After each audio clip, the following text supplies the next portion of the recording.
Hello, lovely people. Welcome to my autumn TBR. Dooby dooby dooby dooby dooby dooby dooby dooby dooby doo. Dooby dooby dooby dooby dooby dooby dooby dooby Sophie vlogs. This TBR is covering September, October, and a little bit of November, but I do know that most of November is going to end up being non-fiction November. So this is sort of just my autumnal reading plans. There are always certain genres and certain moods that I'm drawn to when the season starts to change.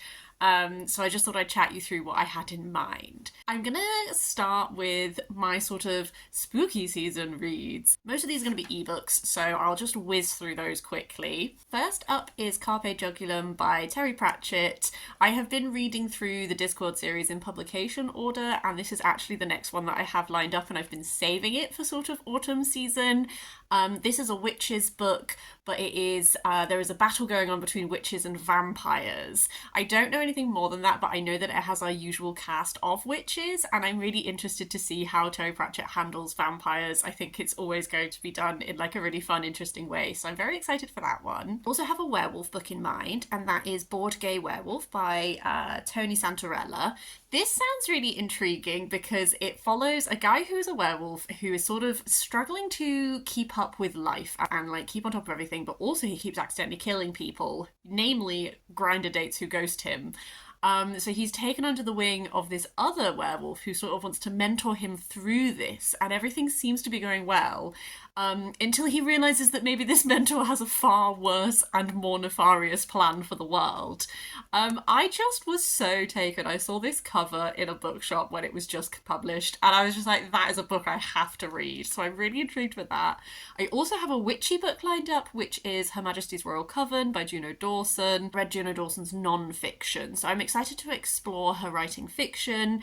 I know that it's sort of like a government body that is witches that is set up to like tackle problems that come up. I think they're like tied to, I think the founder was like Anne Boleyn or something like that. I think that's going to be a fun little read. And then my fourth like Halloween-y ebook is Daughter of Dr. Moreau by Silvia Moreno Garcia. I read Silver Nitrate in July. That's the one that I picked to read, and actually I think Silver Nitrate would work really well as like an October book because it is very explicitly drawing on horror films. And it has sort of like an occult element in it, and I really, really enjoyed that one. The Daughter of Dr. Moreau, I didn't pick up in July because I had heard some mixed things, but I do want to read everything that she writes, so I'm just going to go for it. And I know that this is riffing off of the very classic science fiction novel The Island of Dr. Moreau, except it's following his daughter. I believe it is sort of consciously engaging with the sort of eugenics angle of it and that kind of thing. So you will be able to note that my preferences are not so hard on horror and are more sort of like picking up on like supernatural themes and that kind of thing. The other sort of supernaturally book that I have lined up is Defoe Volume 1 by Pat Mills and Leigh Gallagher. This is 2000 AD. 2000 AD is a British comic that is sort of compilation every time, so it has lots of different comics running through it. I've read a number of Pat Mills things by now. This is set during 17th century London, and the capital is besieged by the flesh-eating undead who rose from the ashes of the Great Fire. So we follow Zombie Hunter General, and I just think this is going to be a really cool... Pat Mills always has like really cool ideas and stuff at the heart of what he's doing, so I'm excited for this graphic novel too. To transition into my next genre that I always really enjoy reading when autumn turns around, that is murder mysteries. I love a little murder mystery. I have two specific ones lined up, but if I also feel really taken this season, I will just throw in some Agatha Christie's. I've got like a whole bunch of Agatha Christie crime collections that are like compilations, like 3 books in one, and I've just been picking them up at random. So we might do a random Agatha, but we will hopefully definitely do Whose Body by Dorothy L. Sayers. This is the first in the Lord Peter Wimsey mystery series. I have never read any Dorothy Sayers. This would be my first one. I think that maybe this is a slightly lighter murder mystery because from the blurb, there is a body found in Mr. Alfred Thipps's Battersea bathroom, and it's naked and it only is wearing a pair of gold pince-nez, and it seems like it might be a slightly fun one, because the other murder mystery that I have lined up is The Millhouse Murders by Yukito Ayatsuji, which is translated by Ho-Ling Wong, which is a I've been reading Seishi Yokomizo, who is a Japanese murder mystery writer, and I've been enjoying his work. So I was like, let's try some other Japanese classic murder mystery writers. This one, Millhouse Murders, is a locked room mystery. I believe we follow some guy who he was in a horrible accident. He wears this little mask, and he lives isolated in the mill house. And one day his peace is shattered because someone is murdered, someone disappears, and it's a locked room mystery, so no one has any idea. And there's a painting stolen as well. And there is a detective who comes in to investigate. What I found really intriguing on the blurb is like, can you solve it before the detective does? I don't think I will be able to.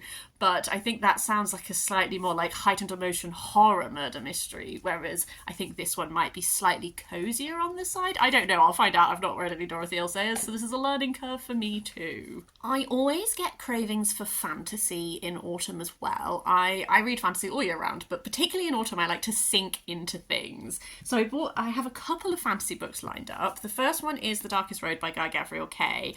It won't have been posted yet, but I reread The Wandering Fire, which is the second book in the Fionavar Tapestry, in August. And so I would like to finish my Fionavar Tapestry reread before the end of the year, hopefully.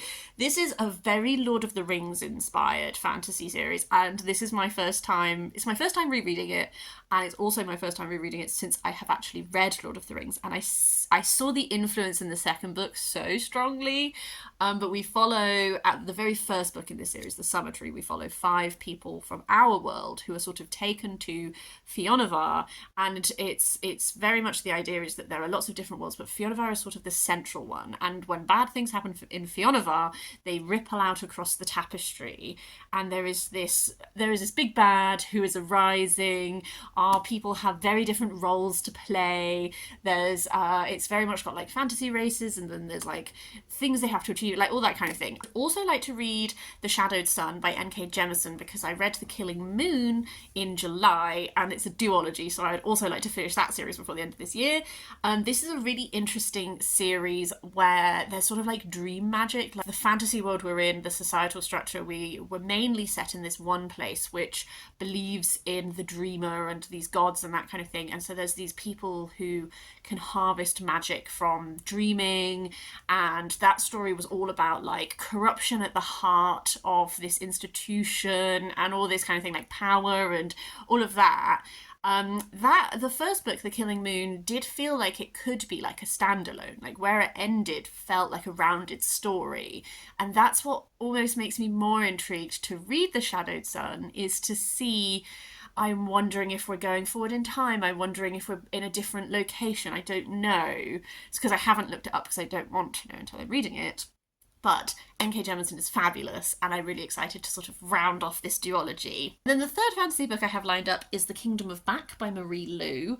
This sounds so intriguing. I cannot remember who sung the praises of this book, but someone did so hard. Maybe Tammy. I think maybe Tammy, who I will link down below. We are following Mozart's sister, who was also a incredibly talented performer, but because she was a woman and the expectations upon her, she didn't have the opportunities that Mozart did. And in this, it's like she is a mysterious stranger from a magical land appears with an irresistible offer. He has the power to make her wish come true, but his help may cost her everything. So it's kind of historical fiction, but I'm kind of counting it as fantasy because I'm getting fantasy vibes from like The Kingdom of Back and all that. I don't know, I could be wrong, I could have misclassified that, but either way I want to check it out. Something that has become a tradition in my autumn reading wrap-ups is I usually include like certain authors. This time around I am once again going to include Louise Erdrich on my list. I'm really enjoying exploring her. I read The Roundhouse earlier this year and it was really powerful and I really loved it, so that was my second. This would be my third. This is the one that I've heard like the most mixed things on, but it also was shortlisted for the Women's Prize for Fiction, so I feel like maybe more people read it and had lots of feelings. I don't know. It is a wickedly funny ghost story, a tale of passion, of a complex marriage, and of a woman's relentless errors, which I also feel like lends itself to the autumnal season very well. So we're following someone who works as a bookseller in an independent bookshop in Minneapolis. The most annoying customer dies on All Souls Day, and so haunts the bookshop, and so our main character is trying to solve like her death, but then also sort of all of the things that are happening around this time. So I'm excited to try my third Louise Erdrich. I hope that I love it. I would like this to be an author that I just continue reading and reading and reading. Should we go to some classics? I've been in the mood for reading some classics. So I have a little compendium. First up is Shirley by Charlotte Bronte. If you watched my trying the first chapter of books video, you will know my thoughts on the first chapter of this book. Because I have been sort of craving a classic, I thought I would save it for autumn, so I'm going to fully dive into this. I don't know what it's about because I've only read the first chapter. So we'll carry onwards to Love in the Time of Cholera by Gabriel, Garcia, Marquez. Who is this translated by? This is translated from the Spanish by Edith Grossman. This is such an iconic classic that I feel like all of us have heard of it. I actually don't know what it's about, and there is no blurb. You know, sometimes with classics, they don't give you a blurb, they just give you quotes. All I have are quotations from other people about how good it is. But I read 100 Years of Solitude. Was it earlier this year? Was it last year? Truly can't remember. Loved it, gave it 5 stars. Weird book, but really enjoyed it. So I'm just excited to dive into another Gabriel Garcia Marquez. I think that this one is going to be very sad. It seems like it's obviously cholera. Like a love story. So that'll be intriguing. And then talking about like continuing series, I also want to read Ozma of Oz by L. Frank Baum, because I've been working my way through, this would be my third Oz book, so I've been working my way through the Oz series this year. The Oz series is both like very sweet in that like classic children's literature kind of way, and also like I really enjoy how like wacky and weird some of the bits are. It's been very episodic so far, with like little episodes of like, oh, and now we're here and this is whimsical, and then we're over here and there's a weird thing happening, and I'm kind of really enjoying that. Another sort of classical thing I've been exploring lately is I've been very much reading like Greco-Roman classical texts. I did a classical studies degree, but then after I finished my degree, you know, you need like a bit of a break from things, so I didn't read any classical stuff for a while, and then so I go through phases, and I'm currently in a phase where I'm like very much enjoying bulking out my knowledge with things that I never studied. So as of recording, I'm actually currently reading The Complete Odes by Pindar. This translation is by Anthony Verity, because I feel like I should censor this for YouTube purposes, because the Paralympics is currently on. I really enjoyed watching the Olympics as well, but I'm currently in the midst of Paralympic watching and having a great time. So I thought I would read some odes, because these are all odes to athletes in ancient Greece. And I've only read 2 so far, but it's doing a really interesting mix of like, it's celebrating the athlete and their achievement, but there's lots of like mythical allusions and stories being woven in as well. So I'm really excited to continue reading that. I read Sophocles' The Theban Plays August, I think. That will be coming to a wrap up near you soon. And so I'm thinking of continuing my Sophocles reading by doing Electra and other plays. This is Electra, Ajax, Women of Trachis, and Philoctetes. This translation is by E.F. Watling. I just really enjoyed reading Sophocles, and so I just feel like maybe I'll just zoom on. I really like reading tragedies. I find them so... That's where I'm in my comfort zone with reading. And then I'm going to stretch outside of my comfort zone a little bit. This is The Secret History by Procopius, which is a much later text, so exposing the vicious side of Byzantium. This translation is by G.A. Williamson, didn't say, sorry. So this guy wrote the official history of Justinian's reign, and then he also wrote this, which is like the other faces of the leading men and women of Byzantium in the 6th century. And I just think that sounds really cool. It's like exposing them as scheming and corrupt and a tyrant and all this kind of thing. I just think that this is going to be a really cool read. I know a little bit of Byzantine history, but not like loads and loads. So I think it's going to be really cool. I really want to read it. I think it sounds really interesting. It's just a random book that I want to read just in the background as the month goes on, and that is Black Marks on the White Page, edited by Witi Ihimura and Tina Macaretti. I've read Witi Ihimura.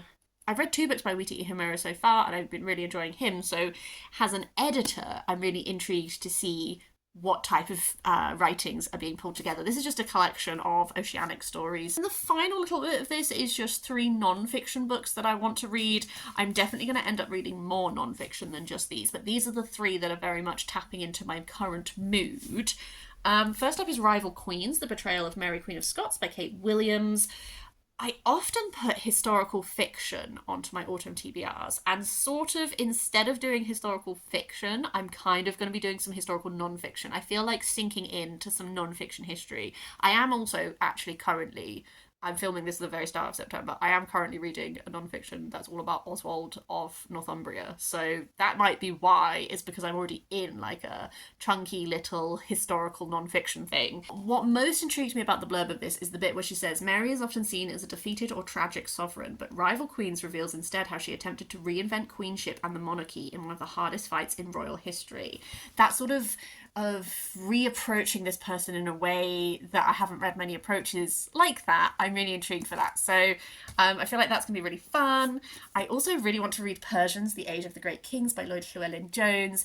I read The Cleopatras just here in July because I went to a talk with Lloyd Llewellyn Jones and Bethany Hughes. It was wonderful. He was very interesting. And then my partner bought this book because Lloyd Llewellyn Jones's specialty is Persian history. And he has read it and he loved it. So I'm really excited to love it too. And then finally, my mum has lent me The Fabric of Civilization, How Textiles Made the World by Virginia Postrel. Between the two of us, we've very much been exploring like textiles, textile history, that kind of thing at the moment. So this is just one that she picked that she's really enjoyed, that I'm excited to give a go. I feel like a lot of these textile history books are sort of like dabbles and little screenshots almost of little moments in history to give you a fuller vision. And I'm excited to learn more. That is everything that I sort of am in the mood for this autumnal season. I would really love to hear from you. First of all, have you read any of these? Do you have thoughts? Do you things I should prioritize? Do let me know.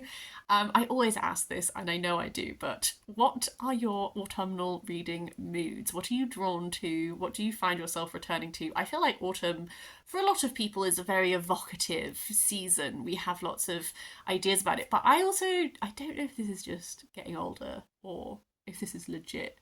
I feel like autumn isn't as long as it used to be. At least where I live, I feel like the actual autumn bit of autumn, it feels shorter every year. So I always feel like I have to savor it, and enhance it by doing all this like moody atmospheric reading. So I'm really excited to get going. And I'm hoping there's going to be some real gems in this list that I have babbled my way through. But yes, I hope you have a very lovely autumnal season. I hope it is delightful. And in the meantime, I'll see you next time for something different.